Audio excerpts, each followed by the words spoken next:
Vamos iniciar o estudo do livro Fonte Viva. Hoje nós vamos estudar o capítulo 30, está escrito Educa. Carta de Paulo aos Coríntios, capítulo 3, versículo 16. Não sabeis vós que sois o templo de Deus e que o Espírito de Deus habita em vós? Esse trecho aqui, ele traz como é importante a gente se lembrar de que Deus habita em tudo que existe. Por exemplo, a pedra bruta, ela pode se tornar uma joia dependendo da lapidação que ela vai sofrer. Um rio, ele pode ser lindo e maravilhoso por onde ele passa, mas ele pode também gozar de aquedutos para colocá-lo no rumo certo, onde ele vai servir melhor. Por isso, nós também devemos levar esse tipo de princípio para a nossa vida. Nós fomos criados talvez de forma mais bruta, nós fomos criados à imagem e semelhança de Deus, sim, mas nós somos espíritos em aperfeiçoamento. Somos como a pedra bruta que precisa ser aperfeiçoada. Só que a gente precisa se lembrar de que o princípio de Deus habita em nós. Como eu disse, fomos feitos à imagem e semelhança de Deus. Aliás, não fui eu quem disse isso, está na Bíblia. E se nós fomos feitos à imagem e semelhança de Deus, nós carregamos o DNA de Deus em nós. E ao carregar o DNA de Deus em nós, a gente precisa saber que a gente é capaz de realizar todas as coisas que Deus é capaz de fazer. Jesus mesmo já dizia, se tiveres fé, serão capazes de fazer tudo o que eu faço e ainda mais. Então imagina, se Jesus curava pessoas, se Jesus transformava pedra em pão, se Jesus transformava água em vinho, se ele multiplicava pães e peixes, imagine nós, se ele diz que nós podemos fazer até mais do que isso. Mas ele colocou uma condição, se tivermos fé. E aqui, esse capítulo, ele traz até mais que isso, ele acrescenta que além da fé, a gente precisa acrescentar o trabalho em si mesmo. Por quê? Porque a gente precisa e a gente só se aperfeiçoa à medida em que a gente trabalha em si mesmo, trabalha em cima de nós mesmos. E como que a gente trabalha em cima de nós mesmos? A gente vai se aperfeiçoando as nossas capacidades. A gente, por exemplo, aperfeiçoa a nossa capacidade intelectual estudando, trabalhando, lidando com as pessoas, na prática, no dia a dia, a gente vai melhorando a nossa inteligência, as nossas habilidades de comunicação, de escrita, de aprender a técnica mesmo, de vários tipos de coisas que a gente pode fazer, seja a técnica de fazer um bolo, a técnica de fazer uma limpeza, a técnica de realizar um trabalho jurídico, um trabalho de engenharia, qualquer tipo de técnica a gente aprende e a gente tá com isso desenvolvendo a nossa inteligência. Quando a gente se coloca a estudar uma língua, por exemplo, todas essas são formas que a gente usa para a gente melhorar, aprimorar a nossa inteligência. Só que Deus não nos colocou aqui na Terra só para melhorar e evoluir a nossa inteligência. A gente está aqui também para a gente evoluir o nosso espírito, enquanto a capacidade de se tornar mais espiritualizado, mais bondoso, mais parecido com Deus. Deus é inteligência suprema, então nós também temos a capacidade e devemos trabalhar em nós para desenvolver a inteligência. Mas também devemos desenvolver a nossa amorosidade e trabalhar nos nossos vícios, trabalhar naquilo que nos retém no mal, naquilo que nos atrasa. Porque muitas coisas nos atrasam e a gente sabe disso. Nós somos presos em várias práticas que nos atrasam a nossa vida. Por exemplo, fofoca. Quando você tem o hábito de se juntar a algum amigo e ali no meio daquela ocasião que você não saiu de casa para fofocar, mas surgem fofocas, surgem maledicências, você não está agindo conforme Deus te criou para si. Da mesma forma, quando você sai de casa e você sai para se divertir, você exagera na bebida ou você come demais, Deus não te criou para você não ter um espírito de intemperança. Deus te criou para ser comedido, você saber cuidar do seu templo sagrado que é o seu corpo. Ele te emprestou esse corpo para você ter uma experiência humana e com isso se desenvolver.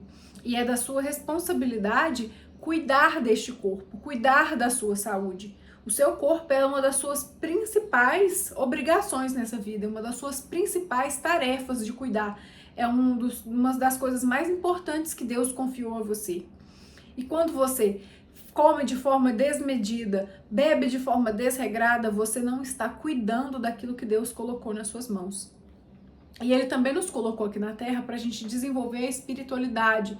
E eu não estou falando de religião aqui, eu estou falando de como devemos nos desenvolver enquanto pessoas, pessoas que querem ser melhores, melhores em todos os sentidos. Como eu falei, às vezes a gente sai para um lugar para encontrar um amigo, se divertir, e a gente entra em fofoca.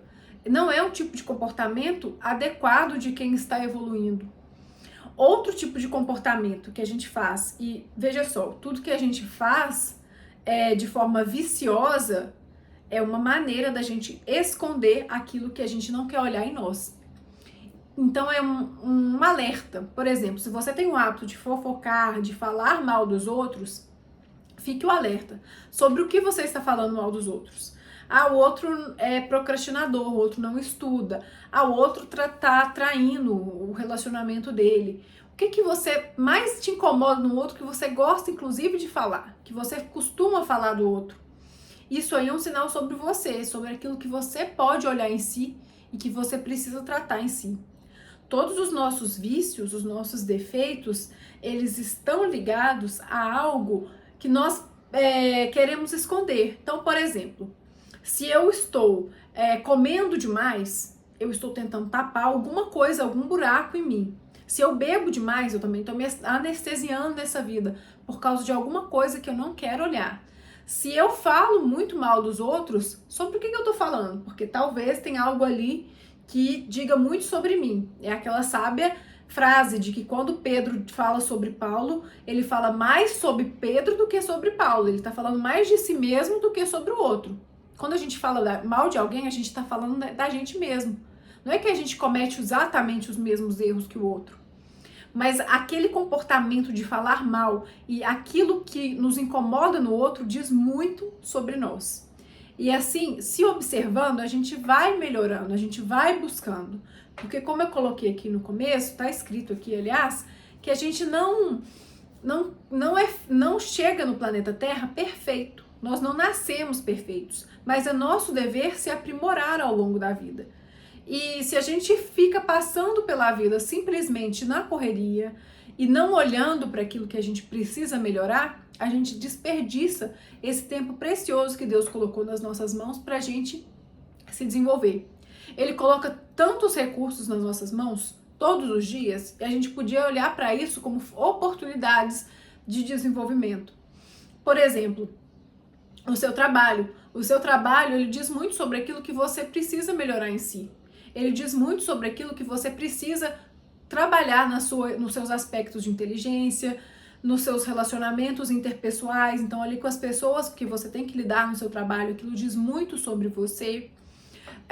O seu inteligência, aquilo que você vai trabalhar ali no dia a dia.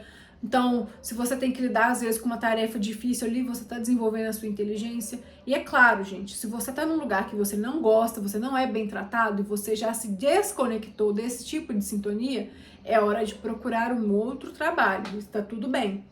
Mas enquanto você está ali, busque desenvolver todas as suas habilidades, o seu relacionamento, a sua paciência com as pessoas, ao lidar às vezes com um chefe difícil, com um colega de trabalho complicado.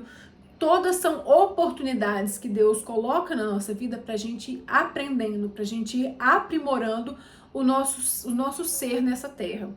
Então não existe falta de oportunidade para a gente evoluir. O tempo todo nós somos chamados à evolução, a olhar para dentro de si. E quando nós temos comportamentos destrutivos, tudo isso diz respeito sobre nós. Então se observe se você está comendo algo de forma desmedida, se você está comendo de forma compulsiva. Isso diz muito sobre você. Então, se observe quando é que você sente vontade de comer de forma compulsiva. Que tipo de situação dá o gatilho para você agir dessa forma? Ou quando você sai e acaba bebendo demais. Que tipo de situação na sua vida tá te fazendo essa necessidade de se anestesiar, de esquecer do resto, de relaxar tão profundamente? Por que você precisa disso? Comece a se observar. E a gente se observa e aprende muito sobre si mesmo, às vezes escrevendo. Existe um estudo científico, inclusive, que fala sobre a forma de nós nos curarmos por meio da escrita. Se a gente escreve o que a gente está sentindo, é uma excelente forma da gente curar aquilo que está passando por dentro de nós. A gente não precisa se preocupar que alguém vai ler, a gente pode escreva sem pensar no erro de português, se a letra tá bonita, só escreve, só coloca para fora. E você pode ler depois o que você escreveu. Coloque as emoções para fora junto com a escrita. Se precisar chorar, rir, rabiscar, escrever com força, faça de uma forma de colocar para fora mesmo. E aí leia aquilo que você escreveu e entenda o que está escrito ali, por que você escreveu isso. Você vai ver que você vai se sentir muito mais aliviado e muitos dos pensamentos confusos que você tinha sobre aqueles sentimentos que você estava tendo, eles passam a ficar mais organizados, mais claros na sua cabeça. Então essa é uma forma muito bacana, inclusive, de a gente começar a trabalhar dentro de nós. E não vamos nos esquecer, porque Deus, quando Ele nos criou, Ele colocou o princípio dele em nós. Nós estamos aqui hoje totalmente imperfeitos, precisando ser aprimorados, precisando ser melhorados. E é uma tarefa que cabe a nós. Deus não vai evoluir por nós. O outro não vai evoluir por nós. Ninguém vai fazer a tarefa de se melhorar por nós. Ninguém vai melhorar a Bianca pelas ações do outro. A Bianca só melhora por meio das ações dela, por meio dos pensamentos dela, dos sentimentos dela. E é aquilo que a gente sempre vê escrito por aí e que é verdade. Os pensamentos geram sentimentos, que geram ações, que geram resultados. Então a gente age por causa dos nossos pensamentos. E eu diria ainda que o que gera os nossos pensamentos são muito das nossas crenças. Por isso é importante a gente aprender a se observar o que a gente acredita, no que a gente acredita. Eu acredito que, por exemplo, todos os homens traem. Se você acredita nisso, é uma crença que tem em você, talvez você aprendeu isso lá na sua infância, esse tipo de crença vai te levar a ter pensamento sobre isso, e aí você vai acabar sempre correndo atrás de homens que podem ter esse tipo de comportamento para reforçar esse tipo de crença que você tem, e isso vai trazer uma vida destrutiva que você nem precisaria estar vivendo. Então pense nisso, pense naquilo que tem sido os seus pensamentos, comece a observar que tipo de pensamentos você tem tido, que tipo de crenças você tem tido em você, inclusive você tem reforçado. Às vezes a gente aprendeu muitas coisas na nossa vida, na nossa infância, mas essas coisas elas podem ser mudadas, as nossas crenças podem ser transformadas. Isso depende muito de nós querermos transformar. Às vezes a gente fica reforçando padrões na nossa cabeça. Por exemplo, a gente tem essa crença, por exemplo, de que homem não presta.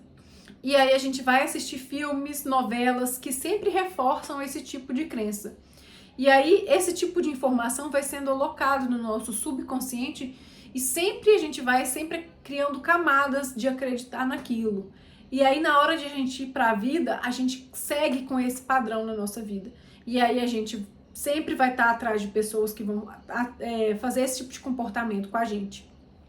Por isso é importante a gente mudar o nosso padrão de crença lá atrás, né? E aí buscar, né, por meio da escrita, por meio da terapia, autoconhecimento, olhar para si e verificar o que está sendo de destrutivo que eu estou carregando, que eu não deveria estar carregando e que agora tem refletido num padrão de vida que está me afastando daquilo que Deus me criou para ser, porque Deus me criou para ser parecido com Ele. E esses padrões negativos que a gente tem vivido têm nos afastado e nos impedido de viver como Ele nos criou para viver.